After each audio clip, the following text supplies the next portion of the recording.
You know, some men are gearheads, some of them are train nerds. I happen to be a canal freak. And you know, out here in the Calumet region, we have a couple of canals. They're in the industrial parts that the public is not allowed in. So you don't really get to see much of that history. There's not really much history, you know, outside of industrial history. You know, it's not like the I&M Canal or any of the other canals in this country. But we do have one connection here in the Calumet. So stick around.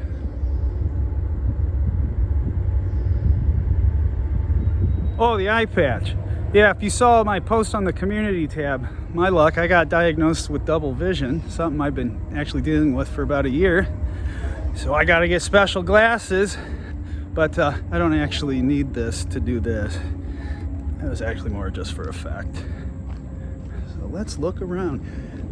Hello and welcome to another adventure in the Calumet Wilderness with Sam Love. I am your host, Sam Love. That's right, we're gonna do a canal thing today. I am out here on the little Calumet River in Blue Island. We've been under this thing. It looked a lot safer down there than it is up here. What is it? What is the significance? We're gonna get into that.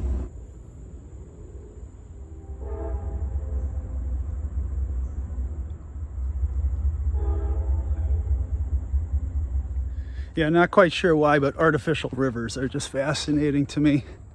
And back in 2018, I got to be part of a community arts project in Lockport, Illinois, which was just wonderful. They had 10 artists come in and we got to reinterpret the history of that canal town. And, you know, I've traveled up and down the I&M and just all kinds of other passenger canals. It's a really great way to learn mid-19th century history.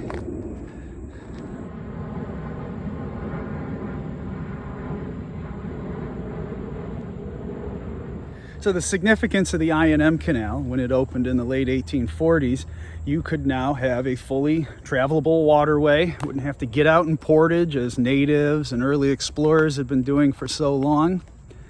Only one problem is when the canal opened in the late 1840s, and there have been some sources that I've seen that said early 1850s. Let's just say late 1840s for simplicity's sake. When it opened for shipping season, it dried out. Didn't have enough water to float boats down there. So, had to find ways to get water into the canal. And that's what brings us to the Calumet connection to the I&M Canal. And that is in the form of the Calumet feeder, which was this dammed up part of the little Calumet here in Blue Island that could send more water out towards the I&M. It connected over at Sag Bridge by the church. We've been out that way before a long time ago. So unfortunately there are virtually no remnants of this dam left, but where this bridge is here, the Alowin Bridge, I hope I said that right, where this janky bridge here is, marks the spot of where the dam originally was. And there's some fantastic history that really gets at, you know, the tensions of a bi-state region, in that when they put this dam up, what it ended up doing was creating flooding in the Indiana section and even parts of what become the south suburbs. So South Holland, all those Dutch farmers kept flooding throughout the 1850s, and ultimately Hoosier farmers started taking matters into their own hands and come all the way up here to blow the dam up. There's a bit of political wrangling to try to fix the situation, but ultimately really what kills the Calumet feeder and this dam is the railroad. You know, you can ship things faster and cheaper. You don't have to worry about a wet or dry season. So the railroad supplants and this thing just sort of becomes forgotten, but not by those angry Hoosier farmers. And by 1875, bye-bye dam.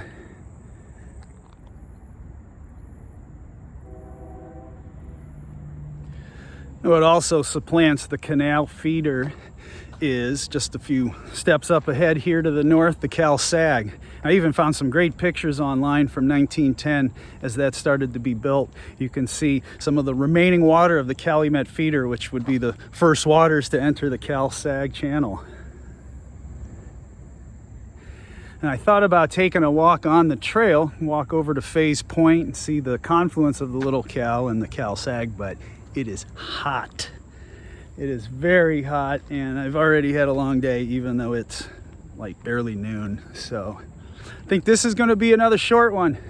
I know I said I was going to get that episode about the Deep River Environmental Educational Centers up. I say a lot of things, and sometimes I do a few of them. It's on its way. So until then, hope you enjoyed this mini adventure. And if I don't melt, I'll see you in the Calumet wilderness. Take care. Oh, wait. One more thing.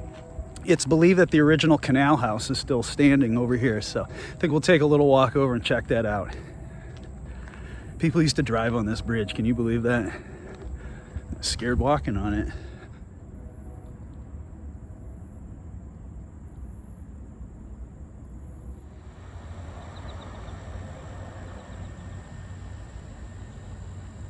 It's known locally as the Roll House. It's probably had a number of other owners and names, but that's the one I saw online. So again, dating from the late 1840s, early 1850s. Yeah, somebody had to take the tolls any time of day. Beautiful home. Beautiful exterior. It's just so rare to have anything before 1871 over here in the Chicago region, and you know, the Northwest Indiana part, really, you know, 1900s. So something from the middle of the 19th century out here, to me, that's really cool. All right. Hope I don't get run over here. Y'all be safe. Peace. Oh, I gotta get my patch on, be a pirate again.